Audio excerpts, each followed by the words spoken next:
class. Good morning, Mrs. Joyceman. Sige, wala ito That is kahapon lang yan. So, bago pa akong abot, kailangan mag-answer na agad kayo kasi meron kaming meeting ngayon.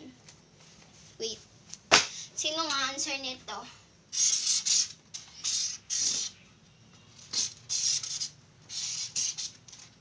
Yan. Ha, ikaw? Ikaw, halika na muna. Anong pangalan mo? JK po.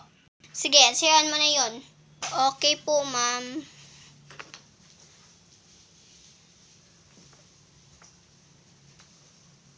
Ganito lang po yan pag-solve. 2 times 10 equals 5. 5 times 2 equals 10. No, bring down 0. I-bring down natin ang 0. Bring down natin ang 8. 8 divide 2 equals 8 divide 2 equals 4. 4 times 4 equals 8. 4 times 2 equals 8. Minus 8 equals 0. Kuha na po. Kuha na po, ma'am. Ito na po yung answer ko.